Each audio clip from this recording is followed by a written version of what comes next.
Moi, ouais, non, non, mais vraiment, je suis agréablement surpris. Je pense que son année à Nantes, ouais, elle a fait pas mal mûrir et puis il a dû progresser quand même dans le jeu, etc.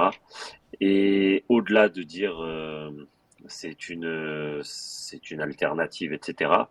Moi, je pense que c'est une vraie concurrence à Mofi et que si Mofi on le recrute pas 30 millions, je pense qu'il y a beaucoup de supporters qui se poseraient quand même la question à savoir qui on met contre Lyon, quoi. Parce que moi, je suis désolé, mais Mofi, depuis le début des matchs de prépa, bah, j'y arrive pas. Voilà, j'y arrive pas et j'espère qu'il va se remettre à l'endroit. Mais je parlais avec un mec de Lorient en plus. C'est rigolo parce qu'il me dit ouais, ce soir on gagne, cet après-midi on gagne. Et je dis ouais, mais non, moi je suis niçois. Et il me dit ah bon, putain, vous nous avez pris Mofi. Et en rigolant, je dis ouais, si vous voulez le reprendre, moi, il n'y a pas de souci. Mais, Ah là, oui. mais, ouais, mais, et donc, du coup, bon, on a rigolé là-dessus, on a parlé vite fait. Mais pour moi, je pense qu'il va avoir et j'espère encore une fois me tromper, je suis juste un petit mec comme ça qui va au stade de temps en temps, quoi. Mais, mais pour moi, avec le jeu de Farioli, ça va être plus compliqué. Parce que je le vois pas, moi, un mec comme Mofi, je ne le vois pas faire l'enchaînement, les deux enchaînements dont on a parlé juste avant, Pancho, je ne le vois pas faire ça, Mofi. C'est Voilà, pas son style de jeu. dans ce, C'est clairement pas son ah, style de jeu. carrément. Mais Carrément, mais contre des équipes comme Lorient, tu n'auras jamais des ballons en profondeur. mais Donc, ça il va rejoint nous servir à quoi dans ce exactement genre de match? le sujet qu'on évoquait après le match de Braga, Romain, à savoir qu'est-ce qu'est-ce qu'on attend de Mofi. Parce qu'il a été recruté en grande pompe pour être le transfert le plus coûteux de l'histoire de l'OGC Nice. Ça, c'est un détail, mais il faut quand même le prendre en considération, mine de rien. Pour que au final, bon, voilà, il ait ses qualités, mais également ses défauts. J'ai l'impression que voilà, c'est encore un jeune joueur et il se doit de mûrir, mais s'il veut Non, Pancho, Guessant, c'est un jeune joueur. Mofi, putain, combien de saisons il a en Ligue 1? Combien de C'est sa saisons il a 3, chez quatrième vous? saison là, bientôt. 3, Il est Bah, arrivé chez il nous. trois. a 23-24 ans, Il est Romain, c'est un jeune joueur, hein. D'accord, non, non, mais je veux bien que ce soit un jeune joueur. Mais il connaît la Ligue 1. Mais moi, je suis désolé, moi, sincèrement, et j'aimerais qu'il explose tout, mais dans le style qu'on veut mettre en place, Mhm. un attaquant qui prend la profondeur, mais il n'aura pas souvent la profondeur. Qui c'est qui va lui mettre les ballons en profondeur? Qui? Enfin, moi, sincèrement, je enfin voilà, après, je vois plus un mec de surface et plutôt qu'un mec en profondeur. Et moi, je suis désolé, mais pour l'instant, techniquement, je le trouve pas à l'aise. Donc après, je sais qu'il y en a plein hein, qui adorent Mofi, etc. Mais c'est juste pour se baser par rapport à ces 30 millions, qu'on me sorte des gros matchs qu'il ait fait. Ouais, Monaco, il a eu des ballons en profondeur. Ok. Est-ce que je peux Bâle, intervenir, Bâle, Pancho? il a été dans la surface. C'est vrai, il a fait un très bon match là-bas. Mais pour moi, un attaquant que tu recrutes 30 millions qui vient du championnat de France, au bout d'un moment, il a peut-être un temps d'adaptation, mais il est quand même là depuis janvier. Et moi, je trouve que depuis qu'il est arrivé, il régresse. Il a fait un super match, j'y étais à Marseille. Il n'a pas marqué, mais il a fait un super match dans l'engagement physique, etc. Mais il y avait des espaces. Mais dans des matchs fermés comme contre l'Orient, qu'est-ce qu'il aurait fait? Et pour moi, dos au but, il est pas bon. Mhm. Voilà, et c'est que mon avis personnel. Après, chacun voit le match avec ses propres yeux. Mais moi, voilà, c'est mon avis perso en tout cas. Hugo, tu voulais intervenir. Ensuite, Flo, je te Oui, laisse la pardon, parole. j'ai coupé la parole un petit peu à Romain, c'était peut-être pas très audible. Non, ce que je voulais dire, c'était que Terem Moffi, moi, c'est un joueur, personnellement, j'ai beaucoup apprécié son passage à Lorient, tant sur les plans humains que sportifs, mais c'est pas le sujet, parenthèse refermée. Terem Moffi, c'est un joueur qui fonctionne par cycle. C'est-à-dire que à Lorient, il a eu 3 phases de très très haut, avec beaucoup de buts, avec un apport au jeu très très impressionnant. Et puis il a eu 3 phases de très très bas, dont une au tout début, quand il est arrivé, avec une phase d'adaptation très très complexe. Et puis ensuite, il y a eu une autre phase plus compliquée, où là, c'était assez étonnant, juste après une blessure en 2021-2022, alors qu'il avait très bien commencé la saison sur le plan statistique, comme toute l'équipe d'ailleurs à l'époque, et son déclin avait engendré le déclin du collectif. Mais ce que je veux dire par là, sans tourner autour du pot, c'est que Mofi, pour le moment, sa marge de progression, elle est dans la régularité et dans, je pense, le fait de franchir un cap sur le plan mental, parce que c'est un joueur qui doit quand même assumer beaucoup de responsabilités. C'est le transfert le plus cher chez vous, mais ça l'était aussi chez nous. Et on a le sentiment qu'à chaque fois, il y a eu quand même une petite phase un peu de digestion. C'est un gars qui n'était pas forcément programmé, hein. Il est quand même parti faire des essais en Lituanie, etc. Ensuite, il va dans le championnat belge, il explose. Ensuite, il explose à Lorient. Il part d'une façon un peu imprévue, peut-être qu'on y reviendra, mais c'était quand même un peu fou cette histoire. Est-ce que c'était Nice? Est-ce que c'était Marseille? Est-ce qu'il allait rester à Lorient? Vous voyez, enfin, typiquement, je ne sais pas les infos que vous avez, mais le coup d'être malade hier, il a fait quasiment la même chose, entre guillemets, sur des matchs sur un match contre Rennes juste avant de partir. Alors oui, c'était sans doute pour protéger son transfert, mais il y avait ce même flou là, et je pense que c'est un garçon qui, de par son parcours, de par toute la pression qu'on peut lui mettre dans différents contextes, a parfois du mal à supporter le poids de tout ça, et c'est normal parce que on oublie que c'est un peu une des seules contraintes, mais une grosse contrainte du métier de footballeur professionnel. Mais Terem Moffi, il a une marge de progression là-dessus, sur le plan mental. Et après, d'un point de vue tactique, c'est clair que Moffi, c'est pas un joueur qui est apte à être la plaque tournante d'une équipe sur le jeu de haut but. Ça, c'est sûr. C'est un joueur de profondeur, Moffi. Voilà, c'était mon opinion. On l'a pas dit explicitement, alors je sais qu'il y en a beaucoup qui ont vu ça sur Twitter puisque c'est sorti.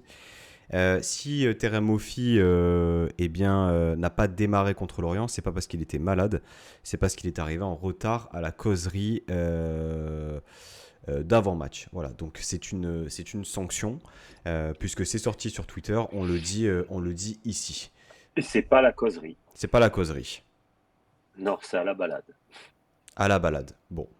En tout cas, peut-être un petit mot là-dessus, Flo, sur Terem Moffi et sur la décision du club et de sans doute Farioli de l'avoir écarté du 11 sur ce match-là. Ouais, alors déjà, je vais y aller chronologiquement, mais Vas-y. tout ça pour commencer, son transfert déjà cet hiver. Moi, je faisais partie de ceux qui étaient très pessimistes et qui préféraient débourser une somme inférieure, mais plutôt attirer un Eli Wahi. Voilà, déjà pour commencer, parce qu'il avait une palette qui à l'époque me semblait beaucoup plus large. Alors voilà, le Mofi, on le sait, c'est fait pour un foot de transition, pas pour un foot de possession. Quand je vois Lens faire le coup Eli Wahi, je me ronge encore 2 fois plus les ongles. Ça, c'est la parenthèse fermée de cet hiver. La deuxième problème, c'est peut-être aussi de faire ton transfert historique dans la période peut-être la plus floue de ton club. C'est-à-dire que tu ne sais pas si ce recrutement à 30 millions, en fait, tu investis 30 millions dans quelqu'un, dans un joueur, où tu ne sais pas si le coach qui va l'utiliser sera ton coach de la saison prochaine. Tu ne sais pas si le coach qui va l'utiliser est là pour 2 mois, 3 mois, 15 jours. Tu sors ces 30 millions à un moment où tu les prends et tu les jettes par la fenêtre. Ce qui ne veut pas dire que l'achat de Moffi est inutile. Ça veut juste dire que je trouve que cet achat est disproportionné au moment où tu as zéro certitude sur le projet de jeu de ton futur coach, sur le projet de ton club tout court. Donc je trouve le timing catastrophique pour ce genre d'achat. Ça, c'était pour la petite parenthèse. L'achat de Moffi. Maintenant, on a appris Terem Moffi avec ses qualités et ses défauts. Quand Hugo parle de régularité, je suis tout à fait d'accord avec lui. Il a eu ses cycles à Lorient pour avoir un peu suivi, un peu m'être renseigné sur le joueur avant son arrivée.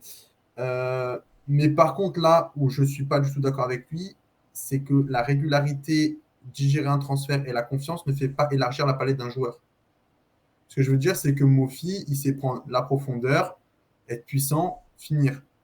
Être en confiance et digérer un transfert et être dans un bon cycle ne va pas le faire savoir jouer dos au but, en remise, conserver des ballons, éliminer des joueurs. Et toute cette palette-là, malheureusement, Moffi ne l'a pas. Et ça, c'est pas le fait de le digérer c'est une certitude. Autre chose.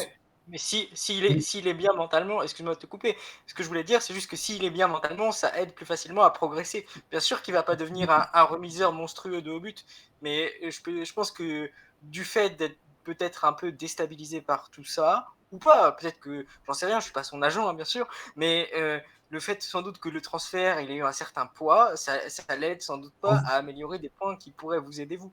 Et s'il Je était dans suis une autre d'accord avec toi. configuration mentale, ça irait mieux sans doute. Je suis d'accord avec toi, Hugo, mais ce n'est pas le fait d'aller mieux, de gérer un transfert et d'être mieux mentalement qui va faire qu'il va réaliser des choses qu'il n'est pas capable de faire parce que ce n'est pas dans sa palette. C'est Ah non, juste bien que, sûr, tu c'est pas ça qui va vois, faire la différence, c'est sûr. ouais, voilà, c'est juste ça, tu vois. Je suis d'accord avec toi sur le fait que ça peut lui permettre de planter plus de buts, de réaliser des gestes qu'il n'est pas capable de, enfin, pas capable, mais qui va réaliser des gestes plus improbables qu'il est capable de réaliser au quotidien, mais il Mais va plus pas, d'efficacité, mais pas une progression sur sa voilà, palette. voilà. Ce C'est que je veux dire, sûr. c'est que ça va pas faire de lui un joueur qui vient décrocher à 40 mètres du but et qui vient réorienter le Non, jeu. non. C'est ça que je veux dire. Par contre, là où je trouve un peu plus dur, et je l'ai noté sur les matchs de prépa, et notamment contre Lille, ben, je trouve qu'il est en progrès. Voilà. Alors évidemment, comme dit Romain, là, c'est sûr, c'est pas encore le joueur pour jouer de la possession. C'est une certitude, et ça, je peux le rejoindre totalement. Maintenant, je trouve que dans ce qu'il a proposé, alors je n'ai pas vu le match contre Braga, j'ai vu son match contre Lille. Franchement, contre Lille, je l'ai trouvé bon.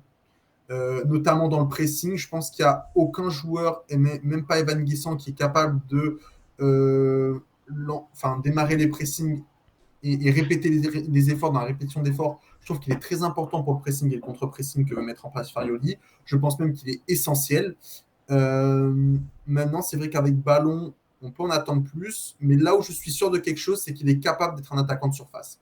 Il n'est peut-être pas capable de tenir le ballon comme le fait Evan Guessant, d'éliminer comme fait Evan Guessant, mais j'en suis sûr qu'il est capable de peser dans la surface. Et on l'a vu d'ailleurs sur le match aller à Bâle, où le but qu'il met, tout simplement, c'est un but de surface. Alors, c'est qu'un but, mais je pense qu'il a le gabarit pour être un attaquant de surface. Maintenant, il faut le travailler, mais je le vois déjà en progression dans le jeu. Et dernière petite parenthèse, je raccourcis rapidement. J'étais l'un de ceux qui disaient que l'année dernière, enfin en fin de saison avec Galtier, j'étais dégoûté que Guessant parte à Nantes parce que tout simplement j'avais peur qu'en termes de profondeur devant soit limité. À l'époque, il n'y avait pas Mofi, c'était Delors Laborde. Beaucoup m'avaient critiqué, bon, injuste ou un mauvais cheat, enfin ça, chacun donnera son avis. Et par contre, en début de saison et après les matchs de prépa, j'avais dit que Evan Guessant sur le terrain, pour moi, avait une palette plus large que Terem Moffi. Ça ne veut pas dire qu'il est meilleur que Terem Moffi parce que dans ses points forts, il va être à un moins haut niveau que Moffi, mais il avait une palette plus large. Bon, un génie de Twitter ayant un compte de Marseille, il m'a dit que je comprenais rien au football. Mais bon, apparemment, sur le terrain, j'ai de meilleurs yeux que lui actuellement. Donc, bon, voilà. Mais bon, en tout cas, ce que fait Evan Guessant hier, ça m'a vachement impressionné. Et je pense que s'il n'y avait pas les 30 millions, comme disait Romain, le débat de la place de titulaire serait actuellement en plein débat. Je fais partie des gens, et pour en avoir discuté avec toi Romain, qui pensent et espèrent qu'il arrivera à se mettre au diapason de l'état d'esprit et du plan de jeu désiré par Farioli. Alors ça ne va pas devenir du jour au lendemain un technicien hors pair. Par contre, je pense qu'il peut être bien meilleur dos au but, être bien meilleur justement en venant dans le cœur du jeu et en proposant une solution, notamment contre Lille, où tu es acculé et tu as besoin de sortir et faire sortir ton bloc en touchant ton numéro 9. J'ai une question pour Romain Pancho, si tu me Vas-y, permets. vas-y. Justement, contre Lille, tu ne l'as pas trouvé en progrès, notamment dans sa capacité à parfois garder un peu plus le ballon dos au jeu parce que j'ai trouvé que, notamment en première mi-temps, après en deuxième, ça a été plus compliqué. En plus, il est sorti plutôt tôt. Mais j'ai trouvé que, par moment, quand il était acculé sur le but, il nous avait fait respirer, tu vois. Je ne sais pas ce que tu en penses. Bah écoute, oui. Moi, ce que j'ai trouvé à Lille déjà, c'est que c'est sûr que c'est un attaquant qui dégage une puissance, c'est assez incroyable. Mais, mais après, justement, par rapport à son physique et tout, putain, j'aimerais qu'il garde un peu plus le ballon. C'est quand il se met en opposition et tout. Après, je te dis franchement, le match de Lille, je sais même pas, mais apparemment, oui, c'est bien lui. Hein. Quand Thuram il fait la percée, qu'il la met en retrait, c'est Mofi qui loupe le cadre. Bah, en fait, C'est une question. il lui met un peu en retrait. En fait, il arrive dans le dos, la passe, il me semble. C'est qu'il D'accord. il a, Non, parce parce que que ça revient sur Thuram parce qu'il rate complètement sa frappe, mais elle y arrive un peu dans le dos en fait. hmm. Bon, mais et moi en fait, vu du stade, donc bon, déjà ça m'avait un peu énervé, même par rapport à Thuram, par rapport à celui qui loupe après. Et après, je dois avouer un truc, quand Nice ne gagne pas, j'ai du mal à regarder les matchs ou même les résumés. Mais ça pour dire que oui, peut-être qu'il est en progrès et tout, mais moi j'en attends tellement plus, Mm. j'en attends tellement plus. Ah, je suis d'accord. C'est donc oui, il délivre une superbe passe à la board. Elle est pile dans le bon tempo. Elle est pas trop longue, elle est pas trop courte. Nickel. Et franchement, ça là-dessus, voilà, c'est bien. Mais après, putain, j'en attends tellement plus. Et depuis le début de la prépa, j'en attends beaucoup plus et qui pèse plus parce qu'il en a la capacité sur les défenses adverses par rapport à son physique, comme il a fait contre Marseille. Contre Marseille, je l'ai trouvé impressionnant l'année On dernière. était sur de la Vraiment. transition. Mm. Ouais, je sais. Le Mais football de après, il Lorient. avait quand même, ouais, mais il avait quand même un mec comme Gigot derrière lui. Le combat, il était, enfin, c'était du petit lait, quoi. Franchement, Mm. j'ai trouvé les deux quand ils étaient en opposition, en duel et tout. Mais ce Gigot, c'est une belle masse, hein, quand même, hein. Mais Mofi, justement, voilà, il a pu jouer de son physique. Et j'aimerais tellement que, voilà, ça se répète et que les joueurs ne soient pas. Enfin, moi, personnellement, je trouve que les défenseurs lui prennent trop vite le ballon quand il est dos au but. Il Voilà, doit faire mieux avec sa carcasse, je suis d'accord. Mm. Mais est-ce ouais, qu'après, voilà, c'est juste ça. Messieurs, si on dit on va peut-être, si on veut parler de tout, c'est un débat qui est très intéressant, d'autant plus que il va mettre un triplé dimanche soir contre Lyon, donc Mais j'espère.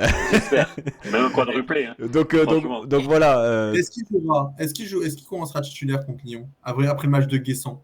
Moi, je pense qu'il Moi, sera je pense que titulaire. oui. Il sera titulaire. Ah ouais? Ouais, Ouais. parce que tu le mets pas titulaire, Guessant, il s'attend à être dans la rotation. Mofi, c'est un joueur important de l'effectif. Et je pense que si tu le mets pas titulaire contre Lyon, en plus de l'avoir puni, certes, il Par mérite contre, sa punition, ce qu'on peut mais souligner, c'est le courage de Farioli avec le statut d'un joueur Merci. et le montant qu'il y a derrière. mm, Il faut avoir une sacrée paire de voilà pour le mettre sur le banc pour 5 minutes de retard avec tout ce qui enjambe derrière. Et je pense même que il y a eu peut-être dans le passé, sans doute récent, des moments où on a vu des joueurs dans ce type-là qui n'ont pas commencé le match sans pour autant qu'on sache réellement pourquoi. Alors après, c'est le jeu aussi des informations, mais en tout cas, je te rejoins totalement Flo là-dessus. Euh, mm. Retour peut-être à un cadre de travail strict, un cadre dans lequel les joueurs doivent se sentir bien et dans lequel ils doivent respecter aussi certaines règles. Et dans cette idée-là, moi en tout cas, c'est un grand oui, peu importe qui tu es, peu importe ton palmarès, peu importe ton salaire, eh bien tu te dois de respecter ça. Parenthèse, Mofi terminé. On a